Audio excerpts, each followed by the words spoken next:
Alright, hi guys, and welcome to another episode of Creepypasta Stories and Info. And today, I've gotten a request! Thank you so much to this person down here. If that is your name down there or up there, I don't know. I'm not even sure how I'm going to edit this. But yeah, thank you very much for recommending this. Requesting this because I don't even know, okay?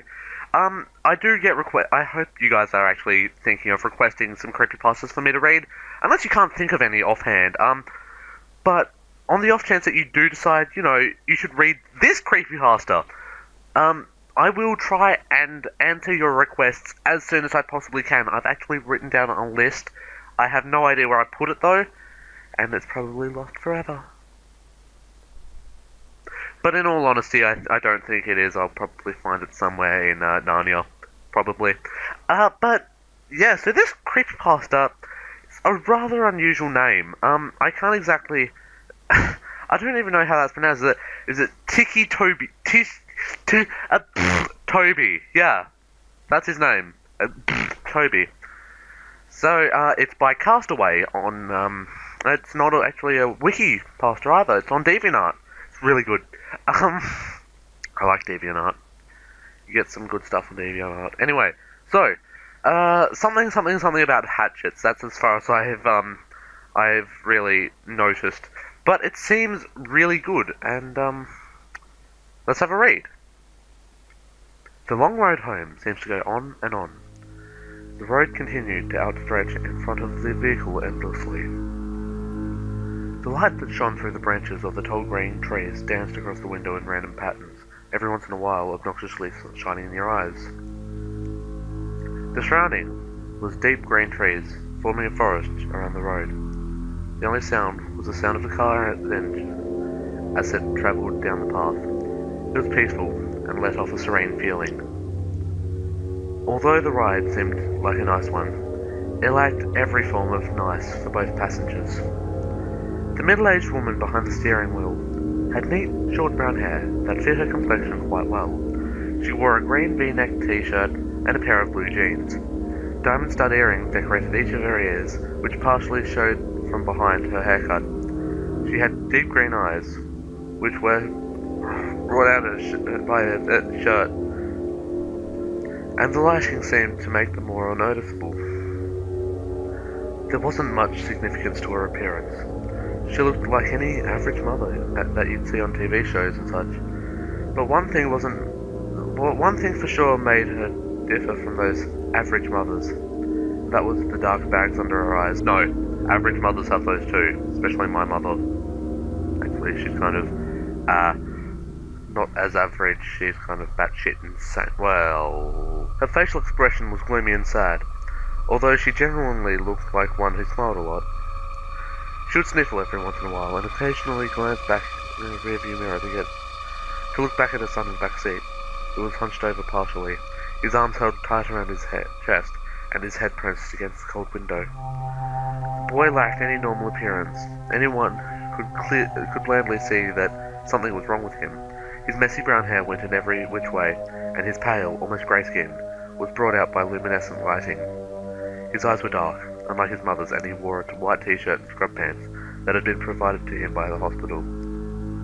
The clothes he had worn before were so shredded and blood-stained that they weren't wearable anymore. The right side of his face bared a few cuts, along with his split eyebrow. His right arm was bandaged all the way up to his shoulder, which had been shredded when his right side had hit shattered glass. His injuries appeared to be painful, when really he couldn't feel a thing. He never could feel a thing. That was just one of the glories about being him. One of the many challenges he had to face growing up was growing up with a rare disease that caused him to be completely numb towards pain. Never before had he felt himself get hurt. He could have lost an arm and felt nothing. That and another major disorder he had faced was the one that deemed him many insulting nicknames in the short time he attended grade school before he moved to homeschooling, was his Tourette syndrome, which caused him to tick and twitch in ways he couldn't control. Well, just a quick edit. The feeling no pain, that kind of reminds you of someone, doesn't it?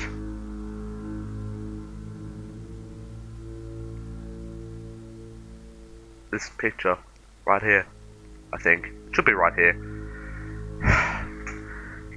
He could have lost his arm. 'Tis but a scratch. He would crack his neck uncontrollably and twitch every once in a while. The kids would tease him and call him Tick. Of course, Ticci-Toby. Of course, that's how it's pronounced. And mock him with exaggerated twitching and laughing. It got so bad, he turned to homeschooling. It was too hard for him to be in a common learning environment, with seemingly every kid poking, or more like stabbing, fun at him.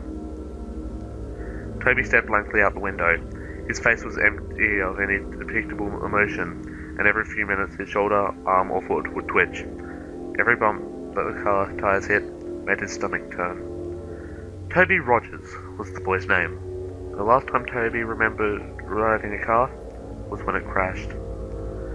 That's all he thought about, unconsciously replaying everything that he had remembered before he blacked out over and over again. Toby had been the lucky one, when his sister hadn't been so lucky. When the thought of his older sister came, he couldn't help but let his eyes begin to tear up. The horrible memories replayed in his mind. Her screaming that had been cut off when the front of the car had smashed in. It all went blank for a moment before Toby opened his eyes to see his sister's body. Her forehead pierced with glass shards, her hips and legs were crushed under the force of the steering wheel. Her torso pushed in from the latent-plated airbag. That was the last thing he had seen of his dear older sister. That's a paragraph. It's a very long paragraph. I don't write paragraphs that long. I get like 3 sentences and I'm like, yeah, I'm done. The road home continued on for what seemed like forever. It took so long to get home due to his mother wanting to avoid passing the site of the crash. When the surrounding gave into a familiar neighbourhood, they had both been more than ready to get out of the car, used the wrong then, and step back into their own home. It was a older neighbourhood. Typo. With quaint little houses all next to each other. The car drove in front of a little blue house with white window panes. They both quickly noticed the old vehicle that was parked in front of the house, and the familiar figures who stood out in the driveway. Toby felt automatic anger and frustration take over him at the sight of his father, who wasn't there. His mother pulled the car into the driveway beside him, turning off the engine and preparing to step out and face her husband. "Why is he here?" Toby said quietly, as he looked back at his mother, who reached to open the car door. "He's your father, Toby. He's here because he wants to see you," his mother responded with a monotone voice, trying to sound less shaky. Yet he couldn't have driven up to the hospital to see Lyra before she died. Toby narrowed his eyes out of the window. "He was drunk that night, honey. He couldn't drive." "Yeah, when is he not?" Toby pushed open the door before his mother and stumbled out onto the driveway, where he met his father's gaze before looking down at his feet with a stern expression. His mother stepped out behind him, and met her husband's eyes before walking around the car. His mother opened up his arms, expecting a hug from his wife, but she just walked past him and put an arm around Toby's shoulder and influenced him to begin walking inside.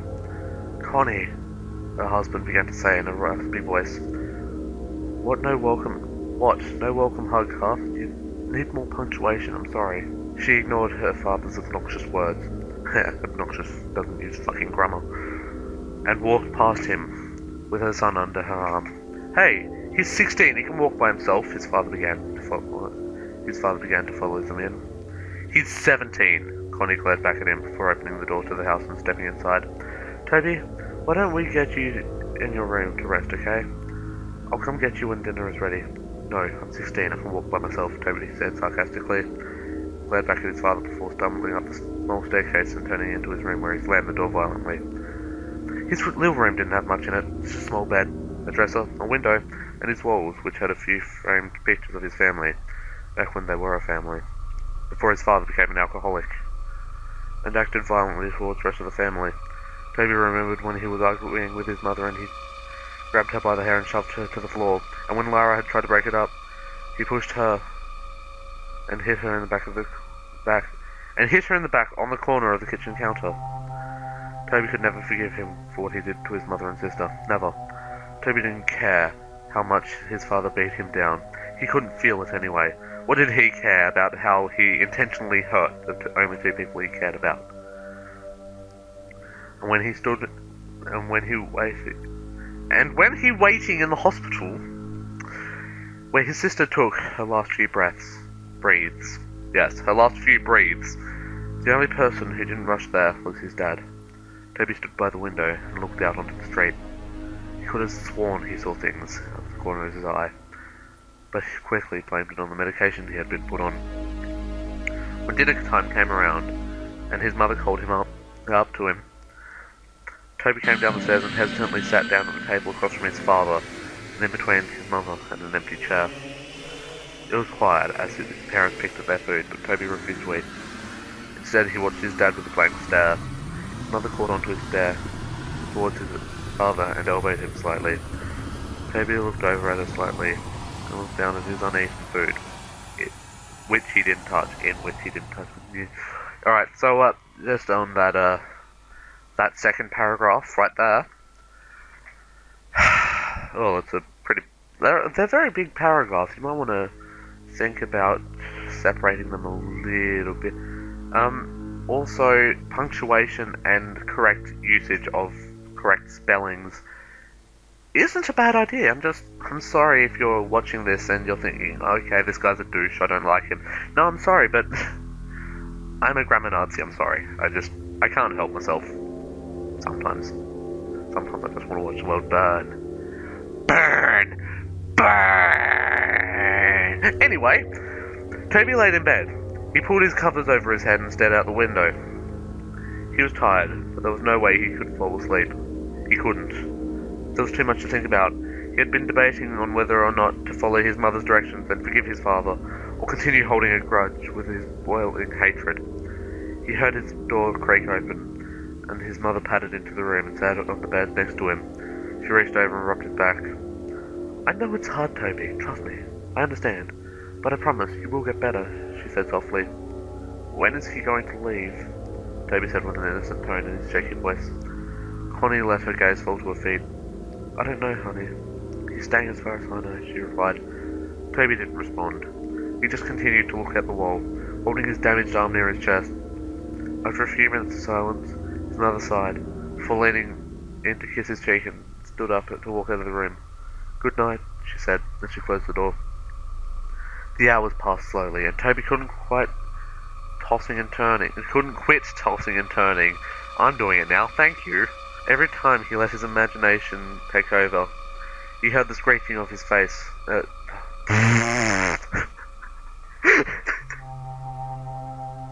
screeching of tires, the screaming of his sister, and he could uncontrollably jerk in bed.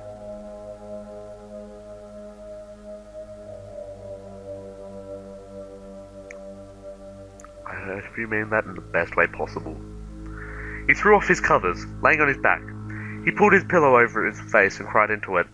He could feel his chest rise and fall as he let out each shaky breath as he cried. Each shaky breathe as he cried. Sorry. I'm sorry. He could hear his own pitiful weeping. He would have been screaming and crying if he didn't press his pillow over his face. After a few seconds, he threw the pillow off his face as well and sat up, hunched over, holding his head and breathing roughly. Tears streamed from his eyes. He couldn't help but cry. He tried to keep it in, but he couldn't help but whine and whimper as he sat there shaking. He inhaled before he stood up and walked around his bed to the window and peered out, taking deep breaths, trying to calm down. He rubbed his eyes and looked out at the group of tall pine trees across the street. He stopped suddenly, and his gaze slowly centered on something standing under the streetlight. He heard ringing in his ears, and he couldn't look away. The figure stood beside the streetlight, about 2 feet shorter than it, long arms draped at the side, and it stared up at him with non-existing eyes. The figure had no features whatsoever, no eyes, no mouth, no nose. Yet it held Toby's hypnotized stare, seemingly peering into his very being.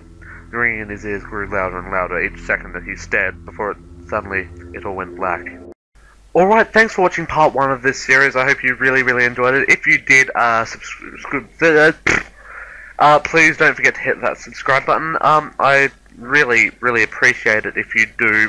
Half my face is very, very white. Is that better? No? Okay, fuck you too.